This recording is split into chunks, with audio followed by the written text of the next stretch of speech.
looked so low at first, and before them was a blue lake reflecting the bluer sky. Beside the lake was a long road that led to the city of Geneva, the city toward which they were journeying. But there were more villages and little towns to go through first, towns with white houses on the hillside, and others low down close to the water's edge. There were carved wooden balconies to some of them, and some were built altogether of wood. Tony wondered in what strange forest the trees of which they were made had grown. He seemed to have more and more kinship with the things that belonged to nature's firstness, with the sky and the lake and the trees, nay, even with the dead wood that had been used on human dwelling places. But toward human beings he felt a strangeness spring up in his heart as if between him and them had begun a separation. They seemed to be made of different texture, of different flesh and blood from himself, and these people, were so tall they overshadowed him. They took long steps and carried great loads that would have crushed him. And yet they did not look bigger than his father and mother. It was only when they were beside him that he realized the difference in height. It did not surprise him, for nothing surprised him now, or stirred his pulse, or made his heart beat quicker. He went on, on. The dealer twanged the wire, and the music of it grew more and more to resemble Tony's song. But Tony trampled in silence, looking at the lake and sky, while the sun shone and the mountains rose higher and higher. He felt as if they were his parents, or had been once in a far-off time, and now they were reaching out to him, trying once more to bring him back to themselves before it was forever too late. Too late for what? He did not know. He could not answer himself. His heart was growing still and slow. His lips were growing dumb. "Sing!" said the man again. Then Tony opened his mouth, but the words of his song had gone. He could not remember them. He could not say them. Only the notes came forth, but they had no meaning that could be written down in words, and each listener heard them differently. Gradually, instead of singing, he listened, for his song was all around and about, but it did not come from behind him. But when he tried to turn, he could not. He was clasped everywhere by the wire, and in the midst of its cold tangle he walked, strange and rigid as if in a dream. One arm hung by his side. He could not move it. One hand was in his pocket. He could not pull it out. His clothes seemed to have changed, to have grown as stiff as he, and to be separate from him no more. Only his feet moved just enough to carry him forward, and that was all. But now the last miles of the road were behind, and the sounds of a city were before him, with lines of houses standing up high and white, and many little windows like gaping mouths talking in the air, or lidless eyes looking out on the people in the streets. Lower down there were windows, reaching to the ground, filled with all manner of things to please those who had money to go in and buy. Tony walked by all, scarcely knowing, but he understood, for he had seen his shadow. He was in the distance, toward which he had looked so often from the mountain home. He was far off and very little. He knew that he was bound and a prisoner, but it did not matter. He did not care. It was only part of a new life in the new world that he had entered. Suddenly, with a jerk, he stopped by one of the great windows. A door opened and he entered. All about him was wooden houses and people and animals, and everywhere a sound of ticking. Tick, tick, tick. He was lifted by the dealer's hand onto a height. Before him was a house, a chalet, with a flight of stairs outside leading to a balcony.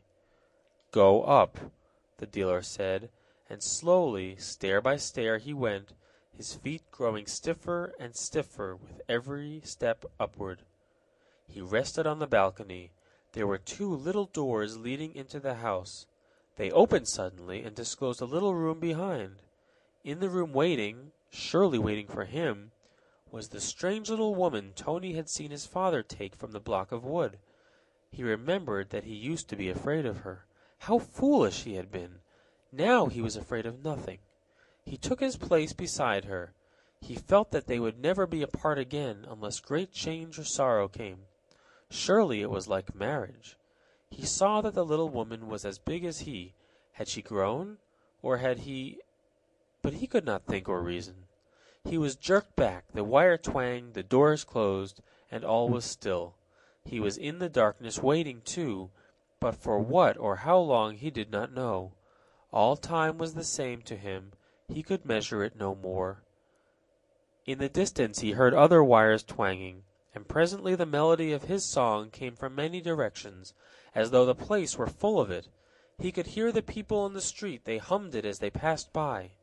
Once, far off, he heard a band playing it, but he did not listen long, for all things grew faint as they would have grown dim too had he been in the light to see and know. For Tony's life had gone into his song, only a simple little song, just as his has been a simple little life. Life is not only in nodding heads, and work is not only for hands that move and feet that walk, it is in many other things. After a time there were sounds of fitting and tapping over Tony's head, a loud ticking, tick, tick, tick, unceasingly, and then a strange whirring and an iron tongue strung out clang, clang, up to 11. As the last stroke fell, the little doors flew open, and Tony and his companion were jerked out by the wire that bound them on to the balcony at the top to the stairs by which he had mounted, and stood together while all around and above the song was played, the song that would never come from his lips again. Before them, separating the place in which their dwelling was from the street, was a great window letting in a flood of light, and on the outer side against the glass were pressed eager faces watching. But Tony and his companion did not know this. As the last note died away, they were jerked back into the little room, and all was darkness until another hour had passed, and then it all happened again. Hour after hour it was always the same, day after day, week after week, month after month, in a light and dark, in heat and cold.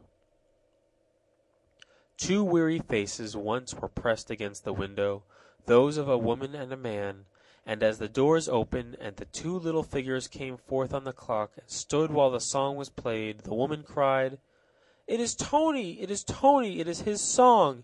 There beside him is the woman you made, and he is wooden too! He is wooden!"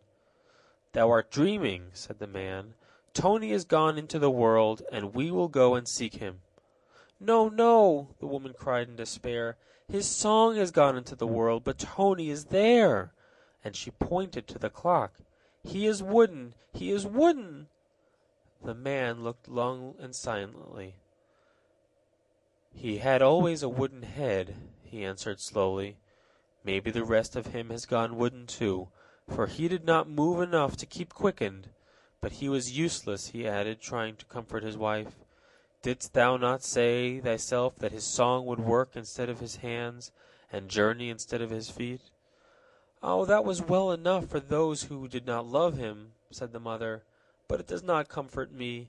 It is Tony that I want, my son Tony, who sat by the door and sang, or by the fire watching the wood smolder."